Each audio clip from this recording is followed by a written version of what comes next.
Is it more fun to play the good guy or the bad guy? Do you consider Javier a villain or just misunderstood? Javier from Modern Family, he's no villain. He's a charming ne'er-do-well. He's the guy you want at a party. He's not the guy you want to marry, but he's the guy you want to spend a weekend with for sure. Hey everybody, I'm Benjamin Bratt, and I am here with Esquire, and they have asked me to explain this. Buckle up.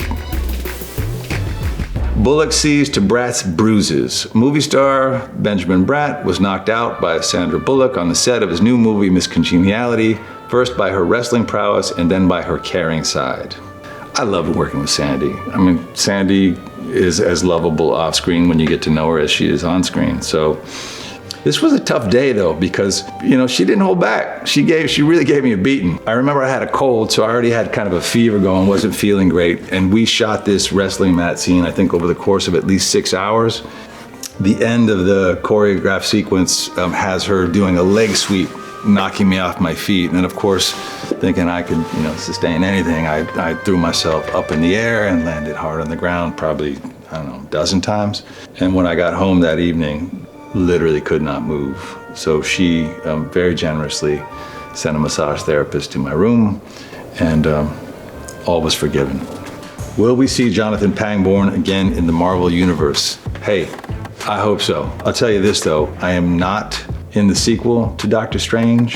I think I was meant to be, from what I understand. But then at the end of the day, just story-wise, it didn't work out. Have you seen a Marvel movie lately? There's a multiverse out there, so anything is possible. Tell us something we don't know about your experience filming Catwoman with Halle Berry.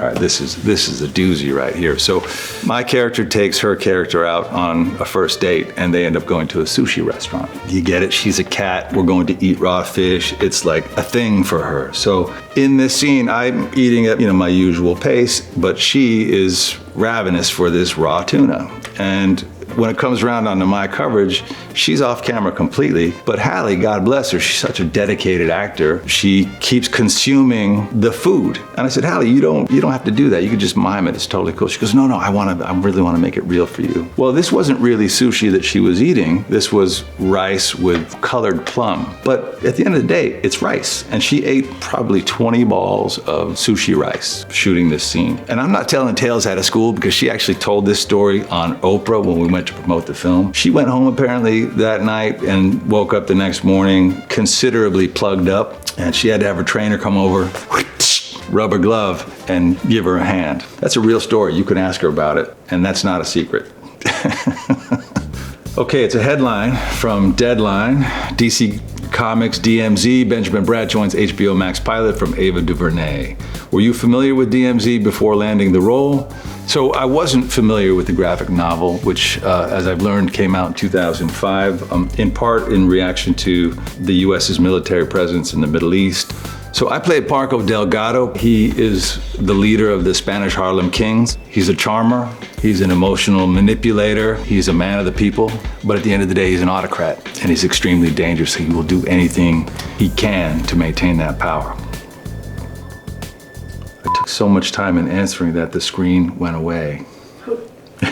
What was it like working with Ava? Ava DuVernay is a wonder, truly. She's a visionary. What I love most about Ava is not only is she an amazing storyteller, but she uses the power of her platform to advance the stories of those of us who have largely been marginalized within the industry. So whether you're talking about people of color or stories that come from our communities, she is shining a bright, hot spotlight on those and basically telling the world that our stories are as valid and as important as any other that are out there, and that they're meant for everybody, because at the end of the day, we're all part of the same family, the human family. Rosario Dawson, I tell her this to her face, she's a wonder. If you know anything about her at all, she's politically active, she's all about social justice, she's a policy wonk. She loves government. Well, she loves discussing, policies within government, but she's also a tremendous artist. And as Alma, the woman we follow through the DMZ as she searches for her son, she lays down, I think, one of her best pieces of work to date. Can you explain your workout routine? All right, so the reason why I posted this shot, and it's really hard to see, but my character has tattoos everywhere on his upper body. And on the back of his shoulders, it says El Barrio, which means the neighborhood. Standing outside all day in the Atlanta sun. Yes, that's where we shot DMZ, a story about the demilitarized zone in Manhattan. As is appropriate, we shot it in Atlanta. Is that a spoiler?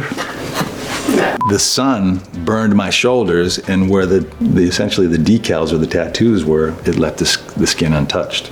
But yeah, I knew that Parco, as a presence of power, as a potential presence of menace, needed to be as physically lethal as he was in intent.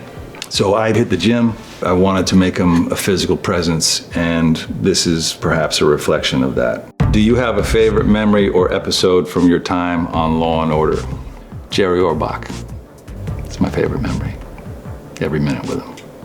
You know, I shot almost 100 episodes, I think, on Law and Order over the course of 4 years. I just remember it being an incredible job. I just moved to New York from Los Angeles for the gig. I remember bounding down the street after the first rehearsal on the first day of filming, thinking, man, I really landed in it. What a stroke of luck. Oh, you know what? Law and Order's been rebooted. My phone didn't ring. I don't know if I should be offended or gratified that they left me in the dust. But do you happen to have Dick Wolf's phone number? We can give him a call, see what's up. So Coco will be available on Netflix starting May 29th, so you can finally weep uncontrollably in the comfort of your own home. Did you cry the first time you watched Coco?